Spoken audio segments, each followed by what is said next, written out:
पार्वती जी तो महारास में प्रवेश कर गईं, पर गोपियों ने शंकर जी को रोक दिया और कहा, श्री कृष्ण के अतिरिक्त अन्य कोई पुरुष महारास में प्रवेश नहीं कर सकता। शंकर जी ने गोपियों को कोई उपाय बताने के लिए कहा। तब ललिता सखी ने कहा, यदि आप महारास देखना चाहते हैं तो गोपी बन जाइए। यह सुनकर भगवान शंकर अर्धनारीश्वर से पूरे नारी बन गए। नारी बने शंकर जी ने यमुना जी से कहा, पार्वती जी तो महारास में चली गई हैं, हम केवल भस्म लगाना जानते हैं, आप हमारा 16 श्रृंगार कर दीजिए। यमुना जी ने शंकर जी का श्रृंगार कर दिया और गोपी बने शंकर जी महारास में प्रवेश कर गए और नृत्य करने लगे। नाचते नाचते शंकर जी का घूंघट हट गया और उनकी जटाएं बिखर गई। श्री कृष्ण ने गोपी बने शंकर जी का हाथ पकड़कर आलिंगन करते हुए कहा, ब्रजभूमि में आपका स्वागत है महाराज गोपीश्वर। भगवान शंकर ने श्री राधा कृष्ण से वर मांगा कि मैं सदैव वृंदावन में आप दोनों के चरणों में वास करूं। यही एक ऐसा मंदिर है जिसमें भगवान शिव लहंगा, ओढ़नी, ब्लाउज, नथ, बिंदी, टीका, कर्णफूल पहने हुए गोपी के रूप में विराजित हैं।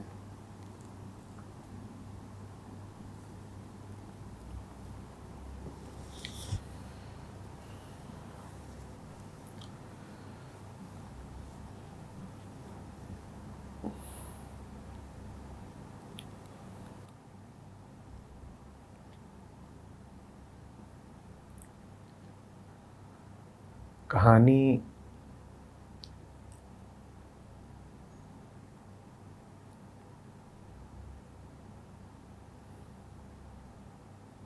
में ऋषि कवि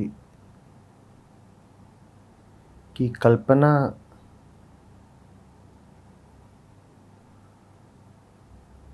के पर तो लगे ही हैं, उन्हीं से वो उड़ान भरती है।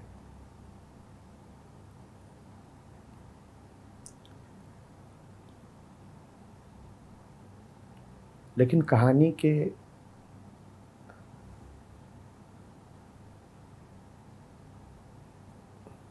हृदय में प्राण कल्पना के नहीं है।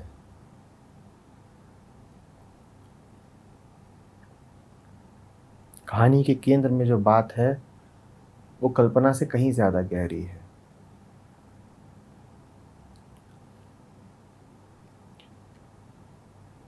गहरे सत्य की ओर इशारा किया जा रहा है।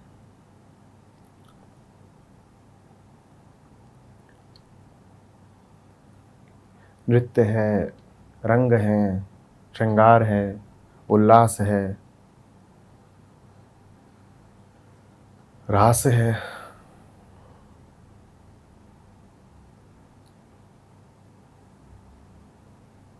कथा में और भी कुछ है। क्या कह रही है कहानी?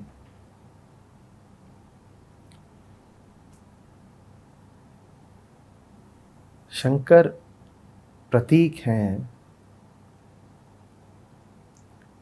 उस ऊंचे से ऊंचे के जो हो सकता है।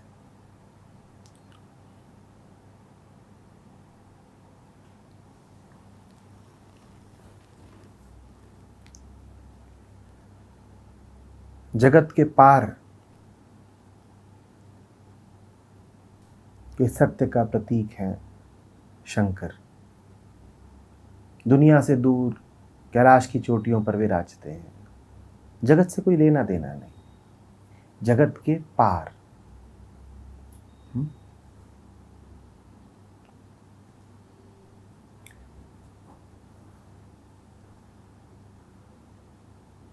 कहानी कहती है कि जब जगत में कोई अवतार उतरता है,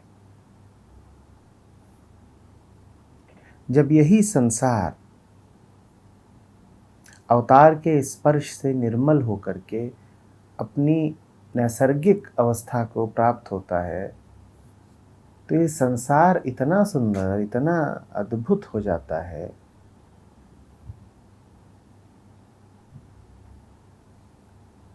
कि साकार संसार में उतरने को संसार के पार का निराकार भी लालायित हो उठता है। कहानी ने जैसे हमें समझा ही दिया कि परमात्मा को क्या पड़ी थी ब्रह्मांड की रचना करने की, क्या पड़ी थी? उसे रास खेलना था।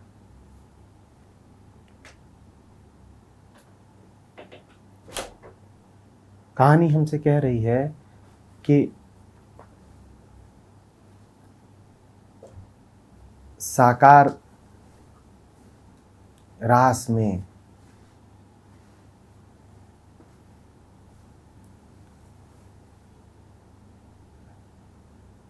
मृत्यु धर्मा शरीरों के श्रृंगार में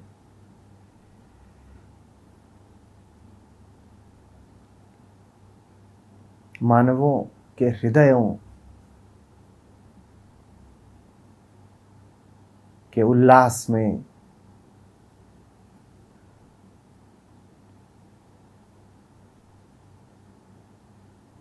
जो रस है उसकी बात कुछ ऐसी निराली है कि उसके लिए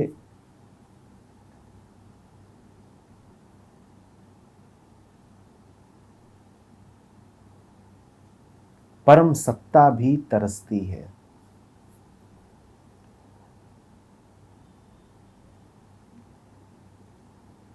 कहने को तो संसार में सब सीमित है, अल्प है, खंडित है,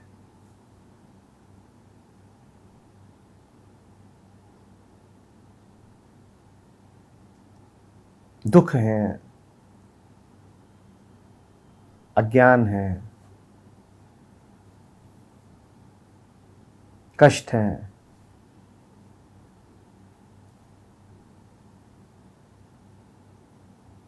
लेकिन रास भी इसी संसार में ही संभव है।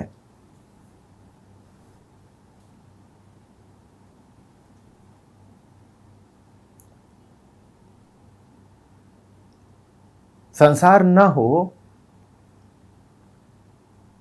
तो रास भी नहीं होगा।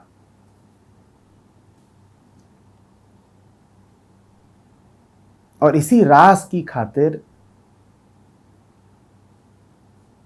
परमात्मा भी अपनी ऊंचाइयों से उतर के शरीर धारण करके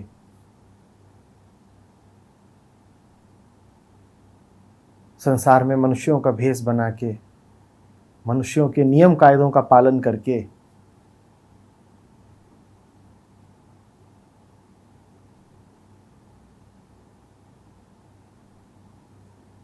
एक बार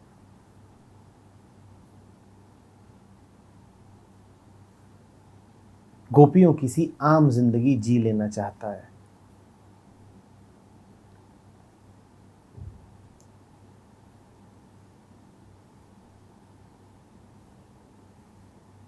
साधारणतया इतना क्लेश है संसार में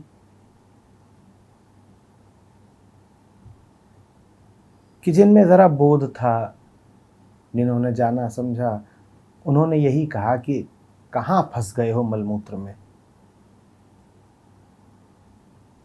कीचड़ है ये, छोड़ो इसे, आगे बढ़ो।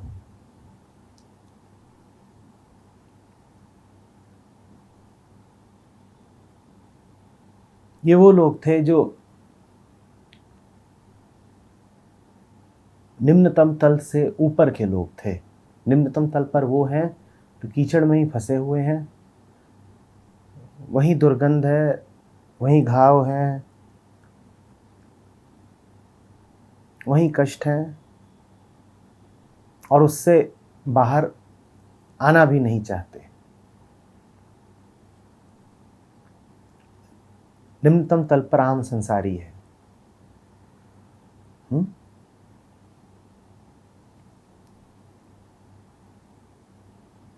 वो मलिन, विकार युक्त, क्लेश युक्त जीवन जीता है।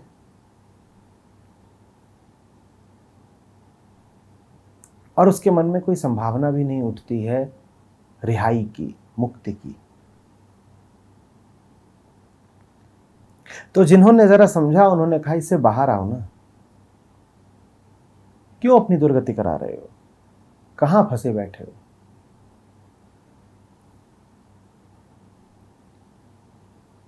और ये बाहर आना ही आध्यात्मिकता का बड़ा आदर्श रहा है। संसार से रिहाई,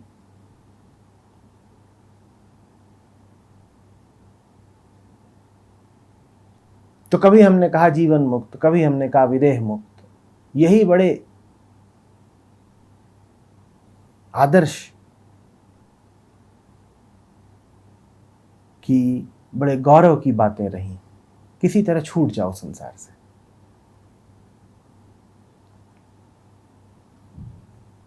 कहानी बड़े रुचिकर ढंग से हमें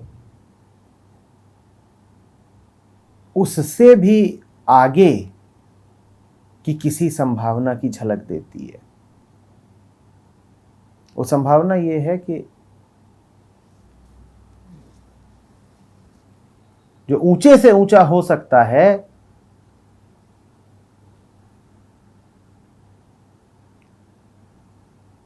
वो देह से मुक्त होकर के नहीं, देह धारण करके ही हो सकता है।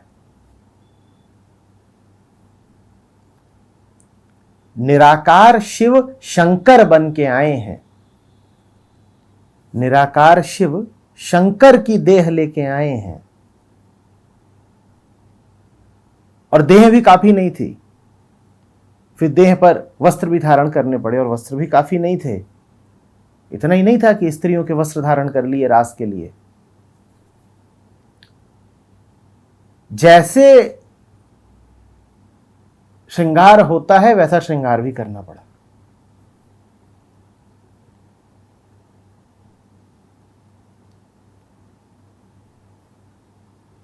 ये देह मुक्ति और जीवन मुक्ति से आगे की बात हो गई। ये परम आध्यात्मिकता हो गई।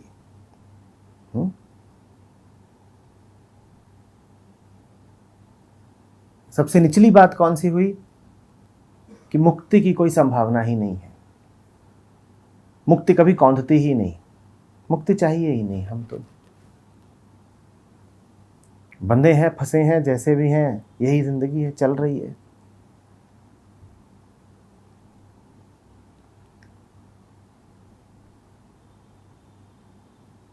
तमसा हावी है।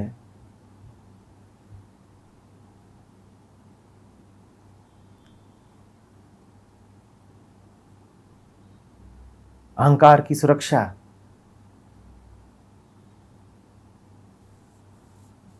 किसी नए की ओर जाने ही नहीं देती। जो जैसा है बस उसको हम वैसा ही चलने देते हैं। ये सबसे निचला तल है। इससे ऊंचा तल हुआ कि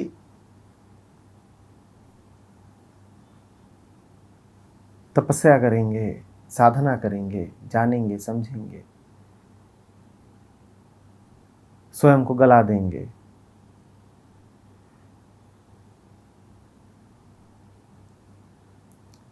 और वृत्तियों के इस मृत्यु लोक के पार निकल जाएंगे।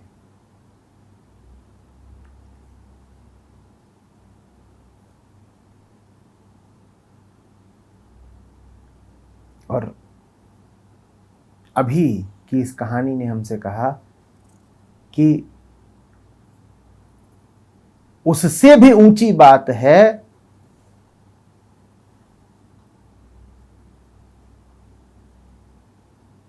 संसार में रहे आना, यहीं जीना, पर ऐसे जीना जैसे रास में हो।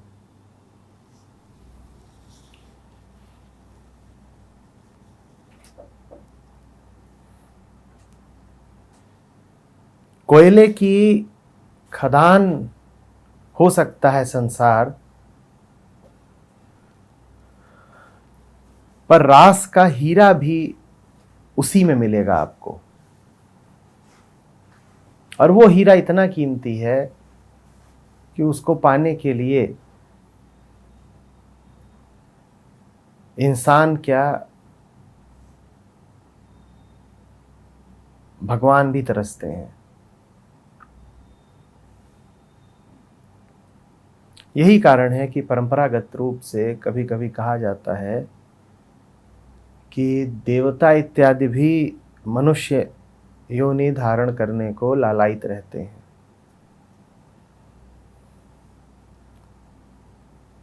क्योंकि रास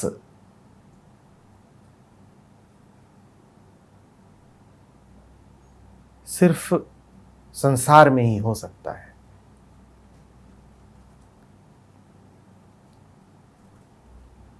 जो संसार से आगे ही निकल गया, अभिलंघन कर गया,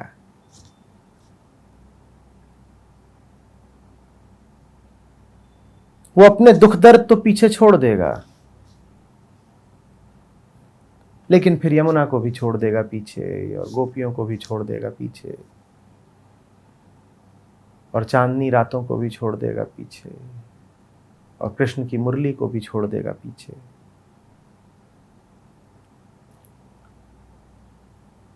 कहानी हमसे कहती है रखा क्या है ये पीछे वगैरह छोड़ने में,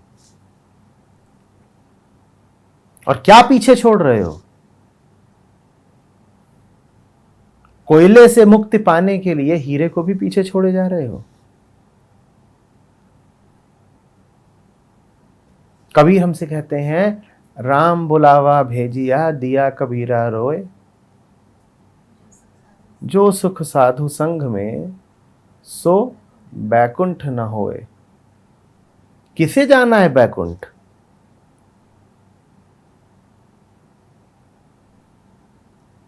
इस दुनिया में ही ऐसा कुछ है जिसमें बैकुंठ से आगे का आनंद है। राम बुला रहे हैं, कबीर राजी नहीं जाने को। राम बुला रहे हैं, अजीब बात। वो राम जिनकी आरजू कबीर जिंदगी भर करते रहे, वो राम जिनको कबीर संपूर्ण निष्ठा के साथ समर्पित हैं, और वो राम बुला रहे हैं, तो ऐसा नहीं कि कबीर हिचकिचा ही भर गए हों। कहते हैं राम बुलावा भेजिया दिया कबीरा रोए। वो रो पड़े हैं कि अरे राम ने बुला लिया। कबीर को नहीं जाना राम के पास। जो सुख साधु संग में सो बैकुंठ न होए। इस दुनिया में ही अगर आपको सही संगत मिल गई, अगर साधु की संगत मिल गई, तो जो रस है, जो बात है, वो निर्गुण निराकार राम के पास नहीं मिलेगी आपको। और अगर साधु संग में आप बैठे हैं तो आप इतने आकर्षक हो जाएंगे कि राम उतर के आएंगे। जीसस हमसे कहते हैं कि जहां 4-5 लोग बैठ करके उसका नाम ले रहे होते हैं वो वही पहुंच जाता है। जहां मंडली बैठती है, जहां चौपाल जमती है,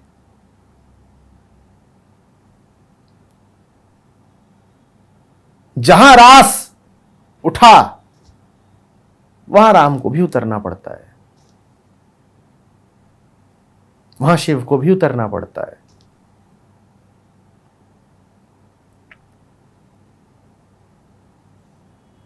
यह संसार की उच्चतम संभावना है, और संसार की उच्चतम संभावना इतनी उच्च है कि उसमें उच्चतम को भी उतरना पड़ता है।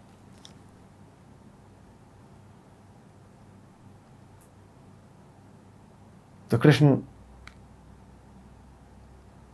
यमुना की रेत पे बंसी बजाते हैं और गोपियां मग्न हैं, नृत्य चल रहा है, सब अभिभूत, कोई अज्ञात संवेग सबके हृदयों को जकड़े हुए है।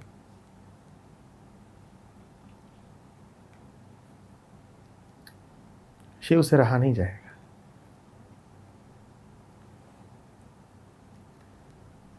कबीर साधुओं के साथ बैठे हैं और उठ रहे हैं भजन, वो भी रास ही है। सुनो भाई साधो, एक के बाद एक सुनो भाई साधो, मंडली जमी हुई है। राम से रहा नहीं जाएगा, राम खुद उतरेंगे। राम कहेंगे मेरा बुलावा छोटी चीज है, मेरा बुलावा अभी कबीर न मानेगा, मैं ही चला जाता हूं।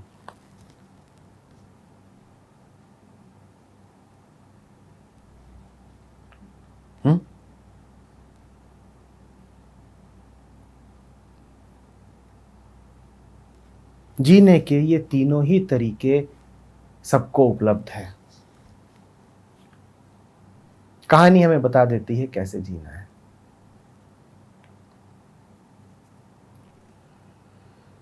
एक तरीका है कि संसार की पंख में, दुर्गंध में,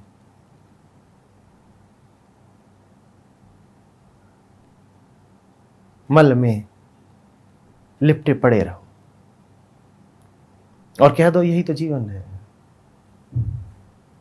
इसके अतिरिक्त साधन क्या।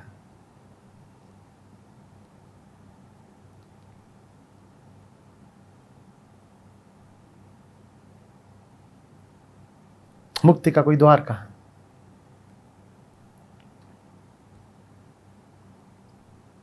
दूसरी यह है कि तुम मुक्ति तलाशो, पर तुमने मुक्ति ऐसी तलाशी कि संसार का ही परित्याग कर बैठे। ये भी उनसे तो बेहतर ही है जो संसार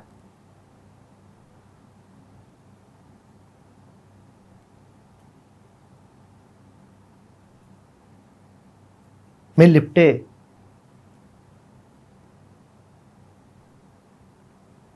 पड़े रह गए, उनसे तो बेहतर ही। ये दुख से तो मुक्ति पा ही गए।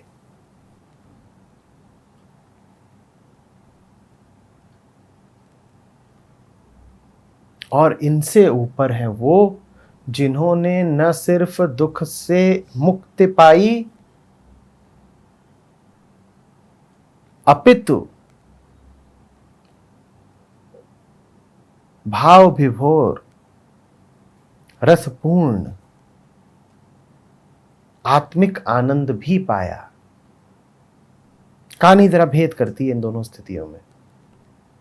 कहानी कहती है कि मात्र दुख से मुक्ति ही आनंद नहीं है।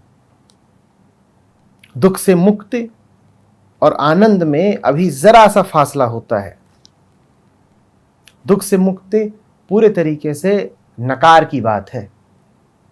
दुख से मुक्ति माने समस्त तरीके के द्वैत से मुक्ति, दुख सुख दोनों से मुक्ति।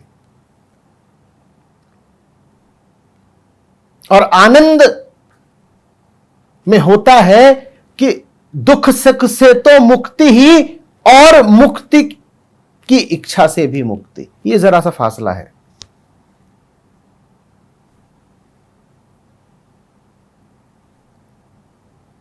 तो मुक्त होने की कोई चाहत नहीं, गोपियां मुक्ति नहीं चाहती, गोपियां कृष्ण चाहती हैं। गोपियों को स्वीकार है शरीर में बंधे रहना, उन्हें नारी शरीर मिला है, उन्हें कोई समस्या नहीं है कि हम क्यों नारी हैं। वो तमाम तरीके के नियमों का, रिवाजों का पालन कर लेती हैं। उन्हें संसार एक जकड़न नहीं लगता।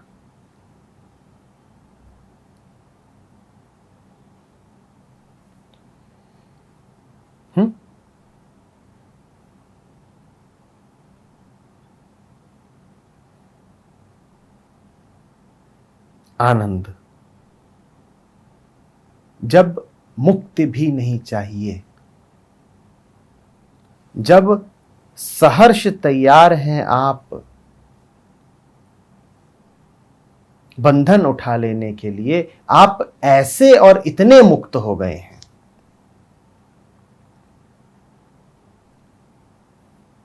कि शंकर आकर के कहते हैं, हां बताओ किन नियमों का पालन करना है। नियम तो बंधन ही होते हैं। और शंकर कह रहे, बताओ किन नियमों का पालन करना है, मैं तैयार हूं, पर रास की अनुमति दो, मुझे शामिल करो, मैं भी नाचूंगा।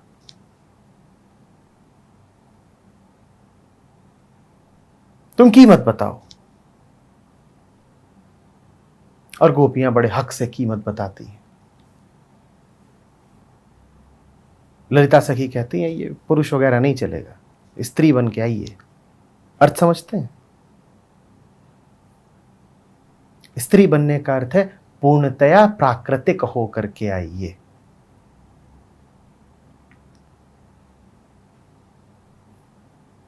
पुरुष होने का अर्थ होता है ज्ञानवान होना। पुरुष साक्षी होता है, जो साक्षी होता है वो देखता है। देखना माने जानना। साक्षित्व में भी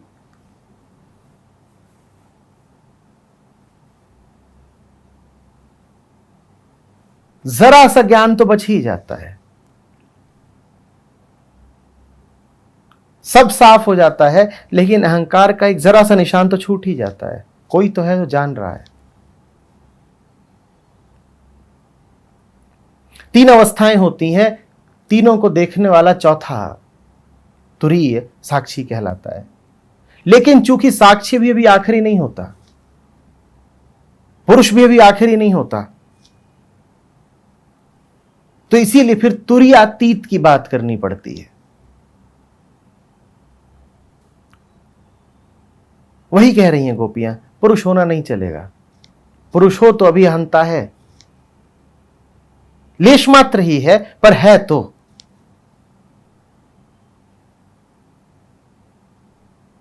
पुरुष होना छोड़ो, ये स्त्रियों के कपड़े धारण करो। स्त्री होना माने प्राकृतिक होना। इसीलिए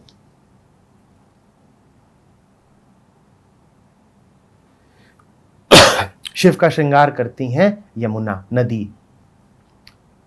प्रकृतिस्थ होना हो तो नदी के पास जाओ। नदी वो प्रतीक है, नदी वो साधन है जो सदा से तुम्हें प्रकृतिस्थ करने का काम करती रही है। तो कहानी कहती है कि यमुना जी ने शिव का श्रृंगार किया। यमुना ने शिव की मदद की स्त्री बन जाने में। आपकी भी मदद करेगी। नदी के पास जाइए।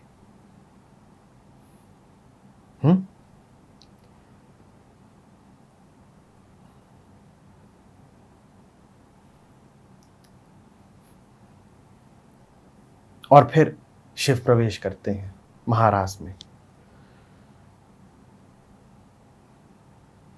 हमसे कहा जा रहा है कि कृष्ण की बंसी की धुन पर नाचने में जो आनंद है, वो कम से कम कैलाश की नीरवता के समतुल्य है। और जहां तक हमें दिखाई पड़ता है, वो कैलाश की नीरवता से बढ़कर है।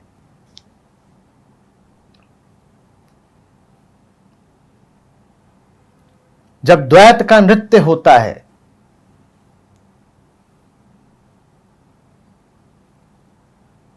तब उतरता है विशुद्ध अद्वैत।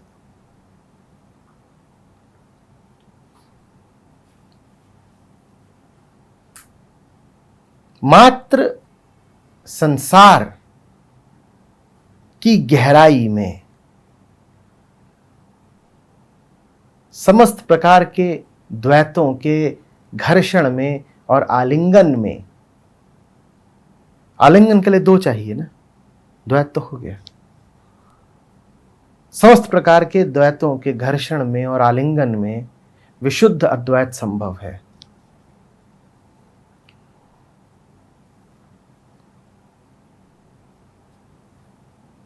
जो अद्वैत द्वैत से कट करके कहीं बैठा हो,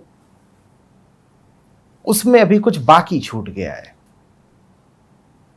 वो विशुद्ध नहीं हो सकता।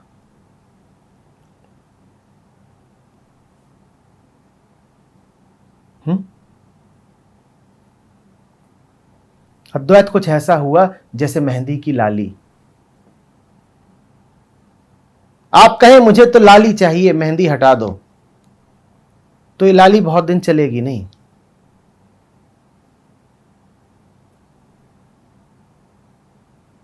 और मेहंदी का पात्र रखा हो, बताइए उसमें लाली कहां होती है?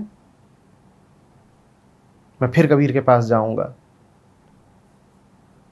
जो मेहंदी के पात्र में लाली लखी न जाए, वहीं पर है, वही बीचों बीच।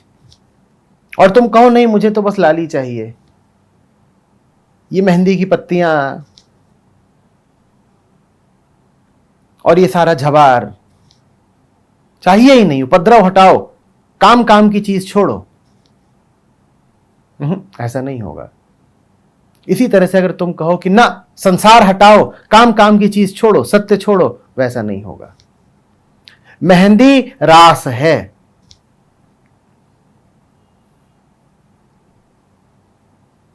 उसी रास में रस होता है। रास हटा दो, रस भी गया।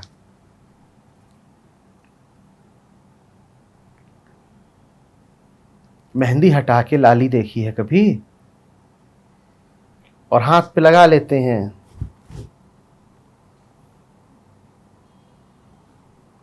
फिर कहते हैं लाल लाल चाहिए, हरा हरा धो देंगे। तो जो लाल लाल होता है वो फिर कितने दिन बचता है? जिस क्षण आपने धो दिए हाथ, उस क्षण से उल्टी गिनती शुरू हो जाती है।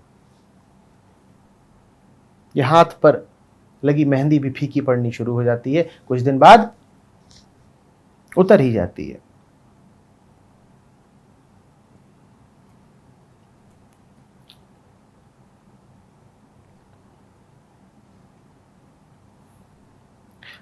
संसार मेहंदी का पात्र है, लाली तुम्हें इसी में खोजनी पड़ेगी। और ऊपर ऊपर से देखने पर दिखाई नहीं पड़ेगी। संसार के हृदय में है, केंद्र में है। जरा खोदना पड़ेगा, और खोदोगे तो सीधे हीरा नहीं हाथ आ जाता, पहले तो कोयला ही मिलेगा। कुआं भी खोदते हो तो पहले मिट्टी पत्थर, फिर कीचड़, फिर शीतल जल आता है। जो खोदने से डरते हो, जो डूबने से डरते हो, जो प्रयत्न से डरते हो, जो तामसिक हो, जिन्हें सुरक्षा बड़ी भाती हो, जो थकने से डरते हो, जो अपनी आदतों के वशीभूत हों,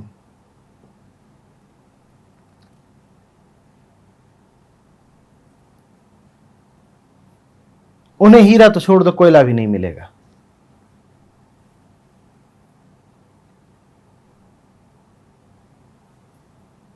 अनछुए से लौटेंगे वो संसार से।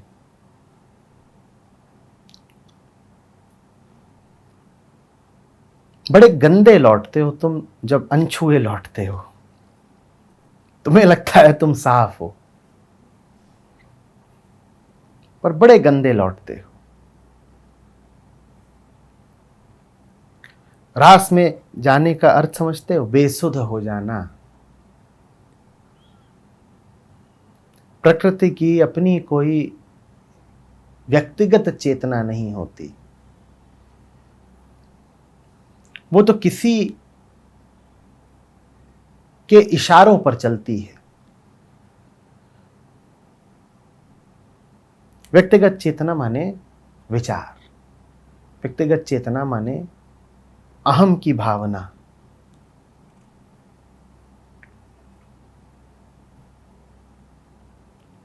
प्रकृति तो दासी की तरह चलती है।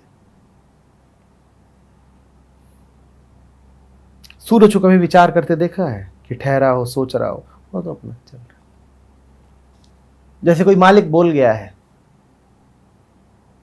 उदित होना ढलना, उदित होना ढलना।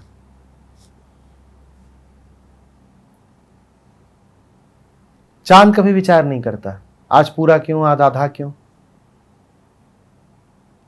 क्यों न सदा पूरा ही रहा हूं, क्यों न सदा के लिए छुप जाऊं। उसको जो कह दिया गया वो करे जा रहा है।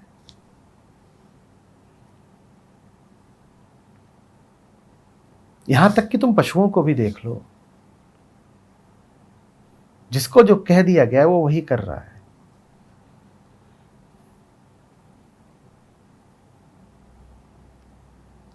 खरगोश को देखो, तुमने उसे कभी खरगोश के अतिरिक्त कुछ और होते देखा है? न वो कुछ और है खरगोश के अतिरिक्त, न उसे कुछ और होना है। इंसान अकेला है जिसे बहुत कुछ होना है।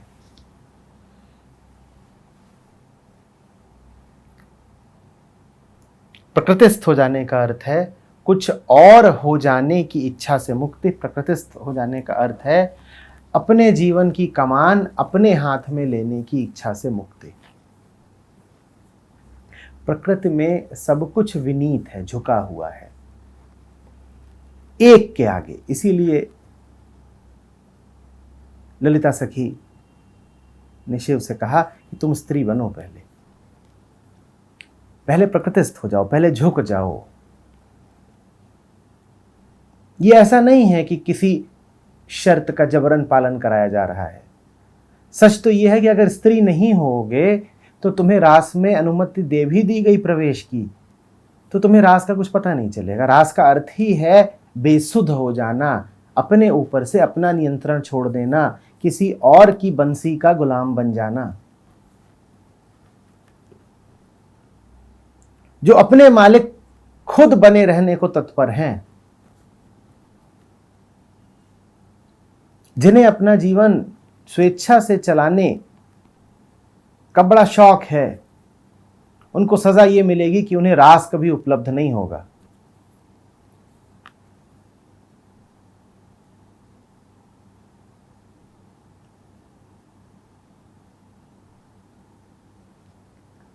रास तो बेहोशी है, रास तो गुलामी है, ऊंची से ऊंची गुलामी है। इतनी ऊंची गुलामी है कि उस गुलामी को पाने के लिए जो परम मुक्त है वो स्वयं बेड़ियां पहनने आया है। बताओ गुलाम कैसे बने, बताओ किन शर्तों का पालन करें, बताओ क्या मूल्य चुकाएं, हमें गुलामी चाहिए। और एक साधारण सी गोपी कहती है, ये पौरुष नहीं चलेगा।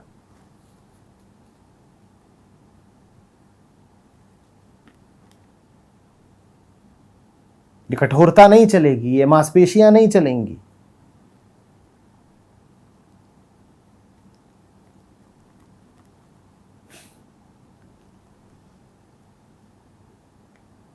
ये वज्रता नहीं चलेगी।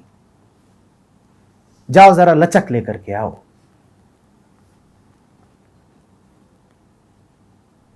जाओ जरा नदी से होके आओ। कैसी होती है नदी? सर्पीली, लचक होती है, उसमें बहाव होता है। नदी बहती है, प्रकृति बहती है, स्त्री बहती है। शंकर को यमुना के पास जाना पड़ता है जैसे कुछ सीखने।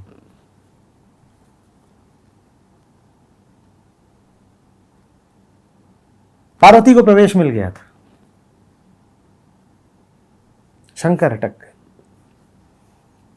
कोई सबक है जो तुम्हें अभी सीखना है, वो सीखो पहले, तभी रास का रस मिलेगा।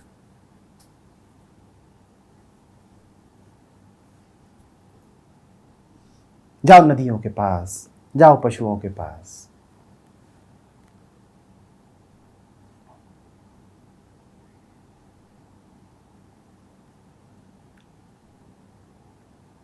त्याग दो अपने मन से भाव कि बड़ा ऊंचा हूं, ऊंचे पहाड़ की ऊंची चोटी पे विराजता हूं, और वहां से बैठे बैठे संसार को ऐसे देखता हूं कि ये तो सब नीचे वाला काम चल रहा है।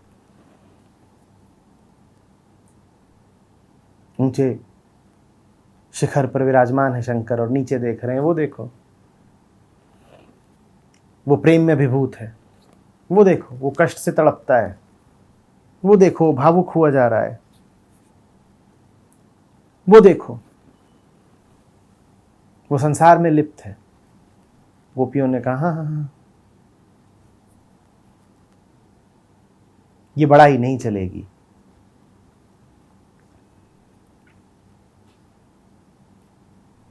आओ जरा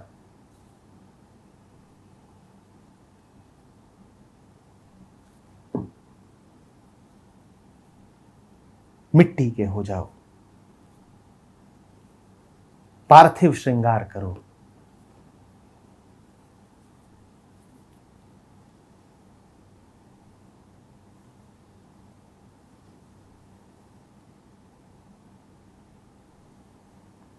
और ये आसान नहीं होता। इन शर्तों का अनुपालन मात्र कोई शंकर ही कर सकता है।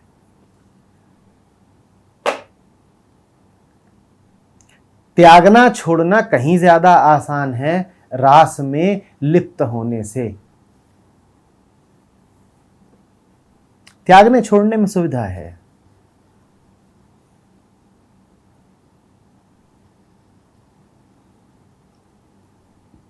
इधर उधर का त्याग के त्यागी बनकर तुम अपने आप को तो बचा ले जाते हो ना।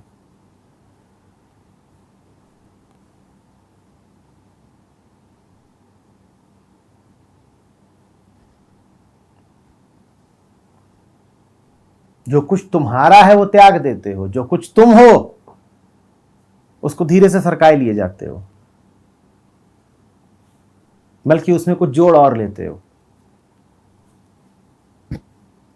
सब त्याग आए हैं, बड़े साहब हैं।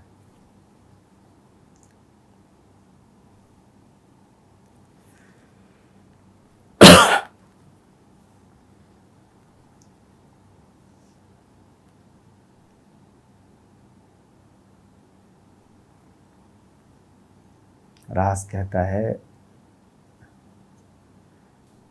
संसार त्यागा, दुख सुख त्यागा, और फिर त्यागना भूल गए। सब छोड़ते जा रहे थे, छोड़ते जा रहे थे, और छोड़ते जाने के पथ पर अचानक कुछ ऐसा हुआ कि छोड़ना भूल गए। जो छोड़ता था उसकी बुद्धि ही जाती रही, जो छोड़ता था उसका होश ही जाता रहा, जो छोड़ता था वो स्वयं ही जाता रहा। तो अपने लिए जो लक्ष्य लेकर बैठा था, अपने लिए जो तरकीब बनाकर बैठा था, वो तरकीब ही भूल बैठा, मानो उसने अपनी तरकीब ही त्याग दी। अब बौरा सा घूमता है। अब तो कहीं से हवा पर तैरती बंसी की पुकार आ जाती है तो उधर चल देता है। मन में भाव ही नहीं उठता कि बंसी को त्याग दूं, नृत्य को त्याग दूं, यमुना की रेत को त्याग दूं, श्रृंगार को त्याग दूं, कृष्ण को त्याग दूं। भूल ही गया, होश ही चले गए खोने के।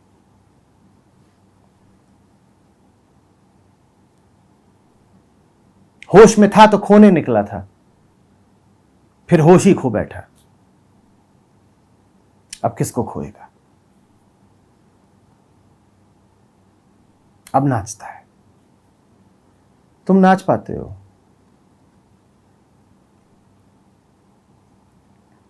नाच पाते हो तो ठीक,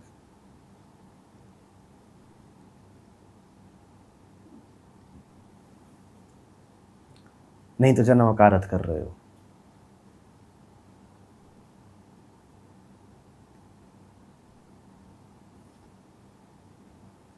दुनिया दौड़ भाग का नाम है।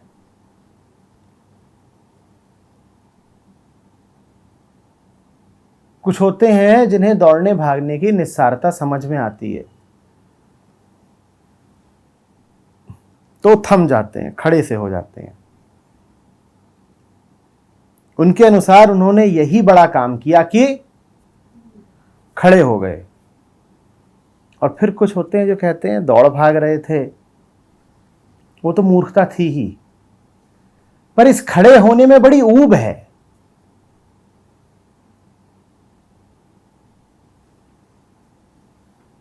कुछ कमी सी रह गई, कुछ तृप्ति नहीं मिलती। कुछ ऐसा नहीं हो सकता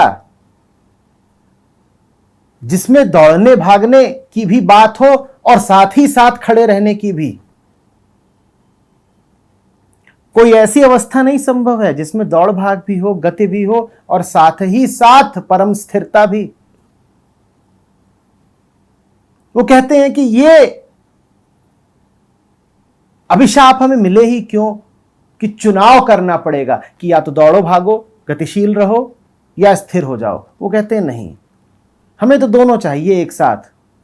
दौड़ना भागना द्वैत की बात, स्थिर हो जाना अद्वैत। वो कहते हैं चुनाव नहीं चाहिए कि या तो द्वैत चुनो या अद्वैत चुनो। और अगर द्वैत या अद्वैत ऐसा चुनाव हमारे सामने लाया जा रहा है तो फिर अद्वैत कहां हुआ?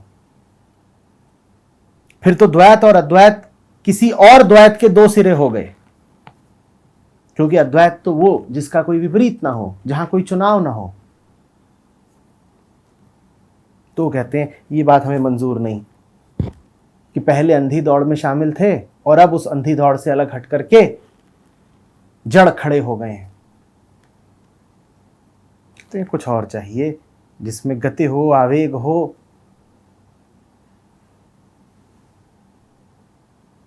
बल हो, त्वरा हो, समय हो, बदलाव हो, और साथ ही साथ स्थिरता की शांति। एक अविच्छिन्न ठहराव जिसे कोई तोड़ ही नहीं पाता। वो फिर नृत्य में उतरते हैं।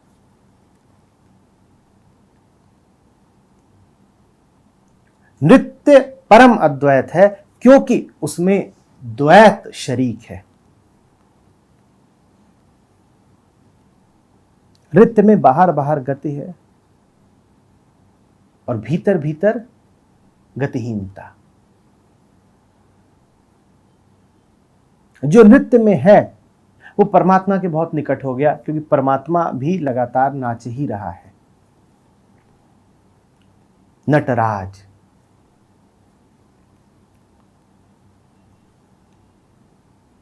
शिव सूत्र कहते हैं आत्मा नर्तक है।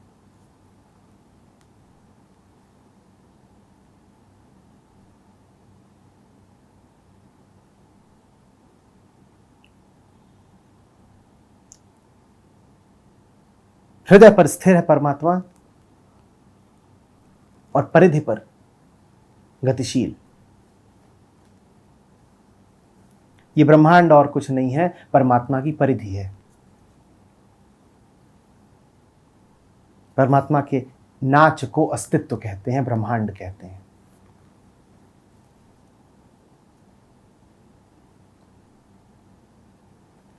तो जो नाच रहा है वास्तव में वो परमात्मा जैसा हो गया। द्वैत अद्वैत एक साथ मिल गए उसको। केंद्र पर अद्वैत, परिधि पर द्वैत। केंद्र पर सत्य, परिधि पर संसार। और तुमने भी सत्य जान लेना कि तभी पाया जब दो शर्तें एक साथ पूरी हों। पहली, संसार के साथ हो तुम। दूसरी, संसार के साथ मात्र परिधि पर हो तुम। दोनों में से कोई भी शर्त अगर पूरी नहीं हुई तो तुम परमात्मा नहीं हुए। बड़ी दूरी बनाई तुमने।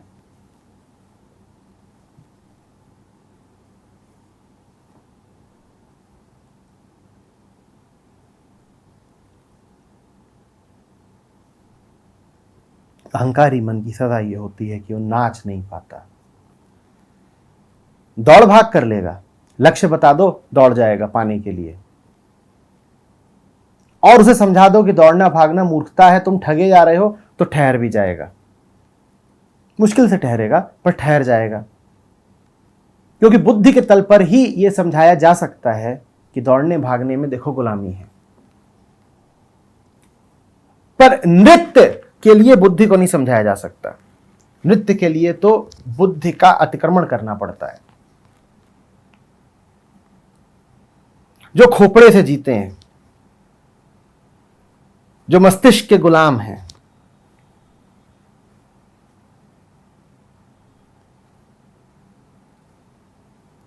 उनको देखना वो कैसे डरेंगे नाचने से। उन्हें आमंत्रण दो, आओ नाचो। कहां बंधे हुए फंसे हुए हो, आओ नाचो। वो कहेंगे नहीं हमें काम है, हम नाच वगैरह नहीं सकते।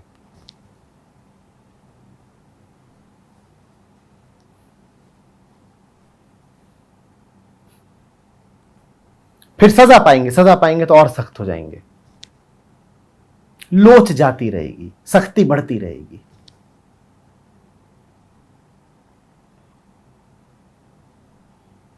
सख्ती का अर्थ जानते हो क्या होता है? मृत्यु।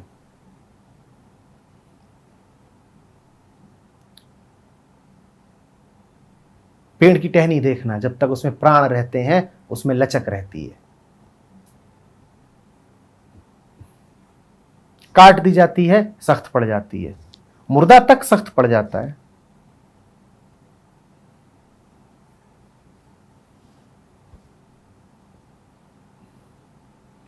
कुछ घंटे हो गए हैं यदि किसी को मरे हुए और उसका हाथ अगर सीधा है तो अब आप उसका हाथ मोड़ नहीं पाएंगे।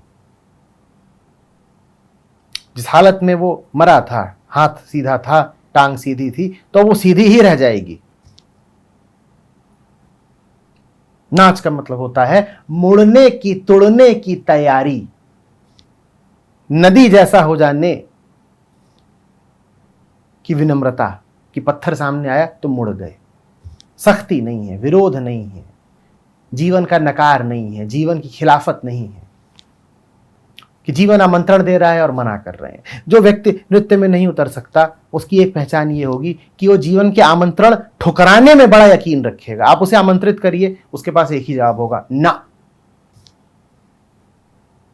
विरोध, रेजिस्टेंस, ये उसकी कहानी का सार होगा। अब बड़ा दरिद्र होता है ऐसा व्यक्ति।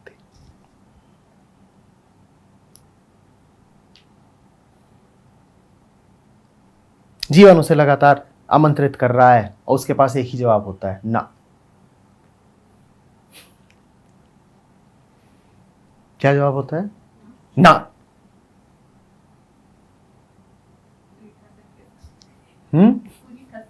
पूरी ठसक के साथ ना। भाई खेलने चलेगा? ना। भाई नाचने चलेगा? ना। भाई घूमने चलेगा? ना। भाई तू कर क्या सकता है? हम जहां हैं हम वहीं रह सकते हैं, ये कर सकता है भाई।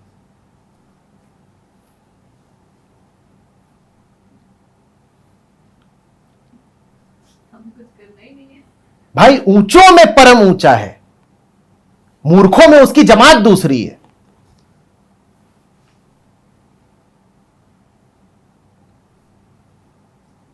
जब भी जड़ बुद्धियों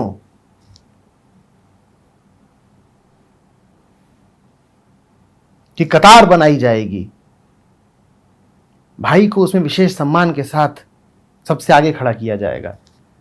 और सबसे आगे खड़ा होकर के भाई क्या बोलेगा? ना।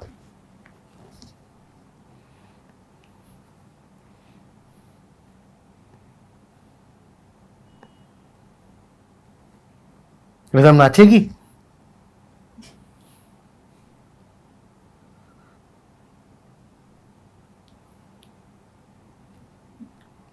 ज्ञान मार्गी ज्यादा होती जा रही है।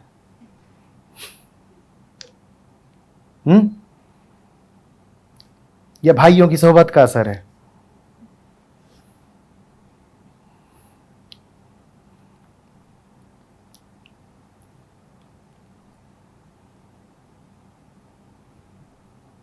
जब कोई पूछे कि नाचना है तो ना नहीं कहते, हाँ भी नहीं कहते, क्या करते हैं? नाचने लग जाते हैं। हाँ कहने जितनी देर भी कौन करे?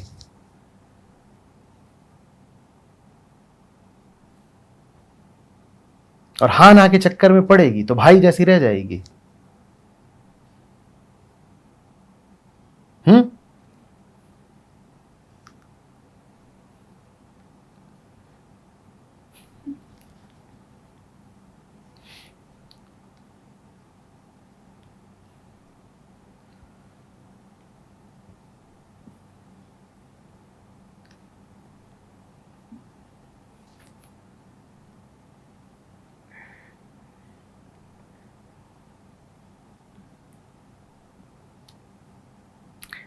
रास कोई विशिष्ट घटना नहीं है। मैं बार बार नृत्य नाच इत्यादि कह रहा हूं तो ये मत सोच लीजिएगा कि हाथ पांव कोई घुमा रहा है और संगीत है तो ही रास है। ये सब तो रास के बड़े स्थूल चिन्ह हैं। रास का मतलब होता है नृत्यात्मकता। नृत्यात्मकता कि आप चल भी रहे हो तो ऐसे चल रहे हो जैसे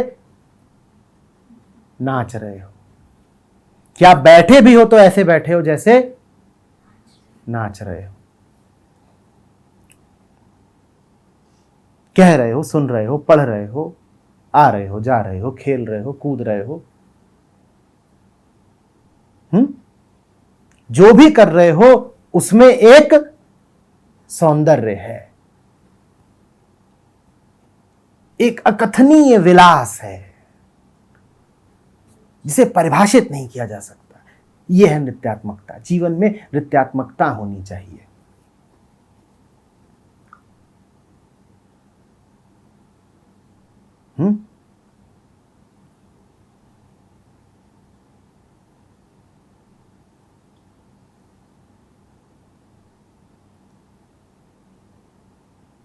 शरीर हो सकता है बिल्कुल स्थिर बैठा हो,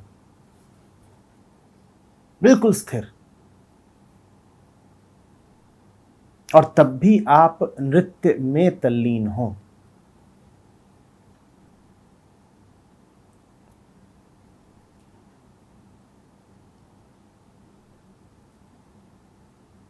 तब आपने नृत्य जाना।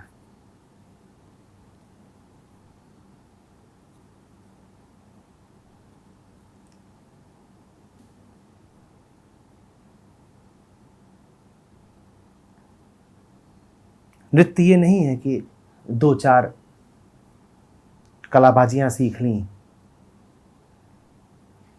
कुछ हरकतें सीख ली शारीरिक और उन्हीं को दोहरा रहे हो।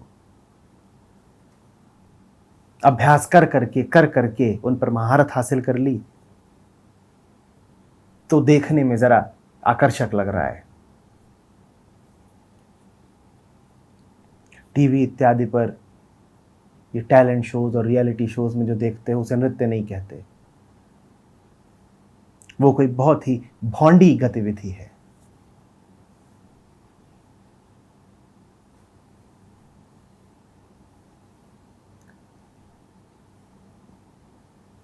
बिना आत्मा के हाथ पांव इधर उधर फेंकना, भले ही कितने अभ्यास के साथ फेंक रहे हो, भले कितने प्रावीण्य के साथ फेंक रहे हो, नृत्य नहीं कहलाता।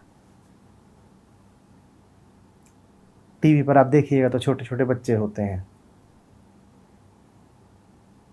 और बड़ी कुशलता के साथ, बड़े मंजे हुए खिलाड़ी की तरह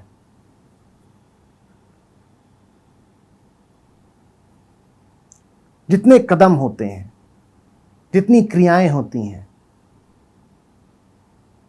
वो सब करते हैं, दोहराते हैं, वाह पाते हैं, तालियां पाते हैं। वो नृत्य नहीं है। उनको आप डांस शोज माना ही मत करिए, वो डांस नहीं है, वो एक बड़ी ही घटिया हरकत है जिससे जितना दूर रहा जाए उतना अच्छा।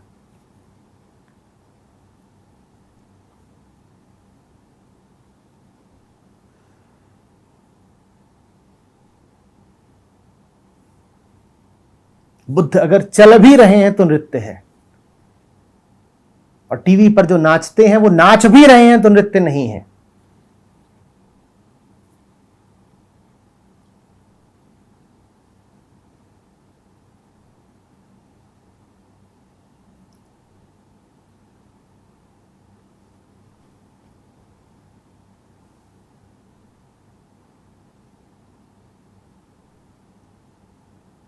कृष्ण की गीता है, उसमें काव्य है।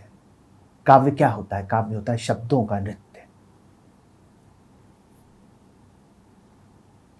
तभी उसे कहते हैं गीता। या आप ओशो की वाणी सुनिए, आप शब्दों को नाचते हुए देखेंगे, आप जान जाएंगे नृत्य किसको कहते हैं।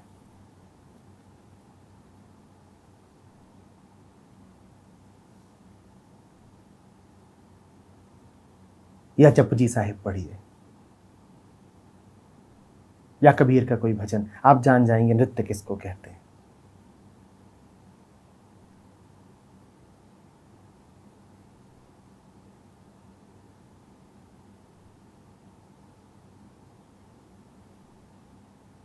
या रोशनी के इर्द गिर्द किसी पतंगे को चक्कर काटते देखिए, आप जान जाएंगे नृत्य किसको कहते हैं।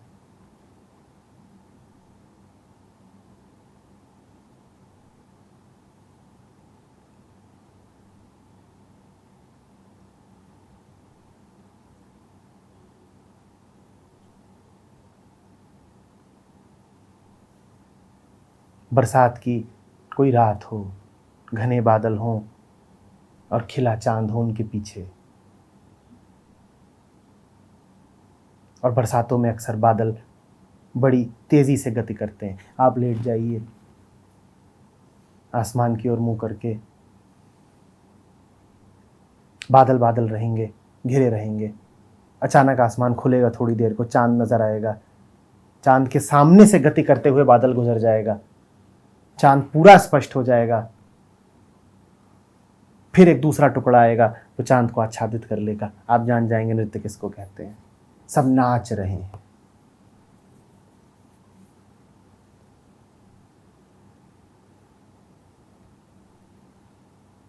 या सुबह सवेरे चले जाइए किसी छोटे से उपवन में, वहां की लहरियों को देख लीजिए,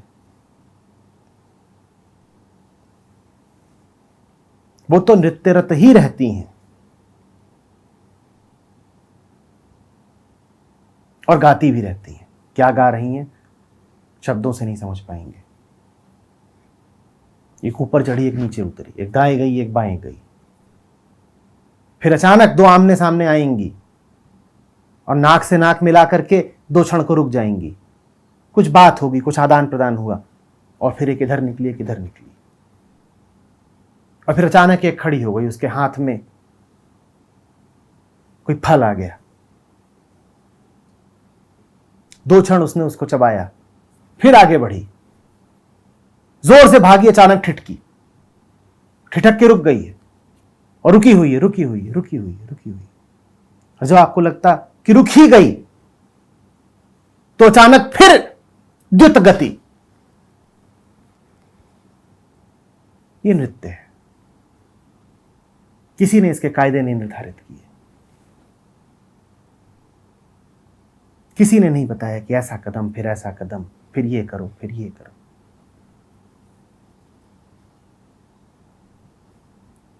कि किसी तालाब में मछलियों को तैरते हुए देखिए, वहां अनवरत नृत्य चल रहा है।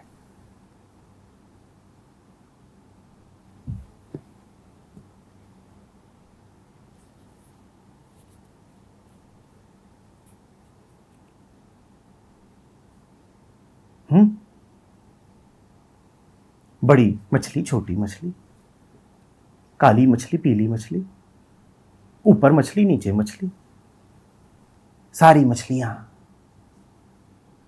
तालाब में हैं, पानी के बीचों बीच हैं और नाच रही हैं और नाच रही हैं और नाच रही हैं, और भाई किनारे पर बैठा हुआ है और भाई देख रहा है। जो बौरा डूबन डरा रहा किनारे बैठ। एक छोटी सी मछली आती है, जरा सा पानी से मुंह बाहर निकालती है, कहती है आएगा?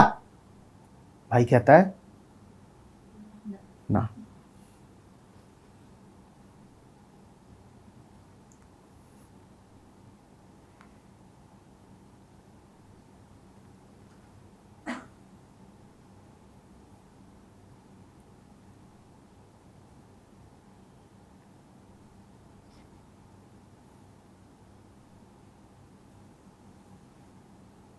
भाई बाहर बैठ करके कुछ पढ़ रहा है, साधना में उद्यत है। क्या पढ़ रहा है? भाई बाहर बैठ करके शिव पुराण पढ़ रहा है।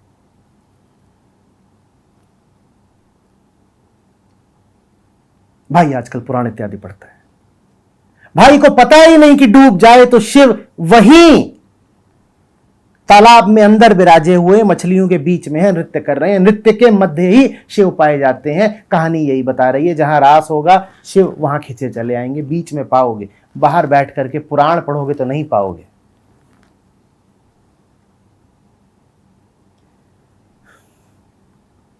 जहां खेल चलता हो, जहां नाच चलता हो, वहां डूब जाओ, खो दो अपने आप को, बेहोश हो जाओ। उसको पा लोगे जो तुम्हें ग्रंथों से नहीं मिलेगा, बुद्धि से नहीं मिलेगा।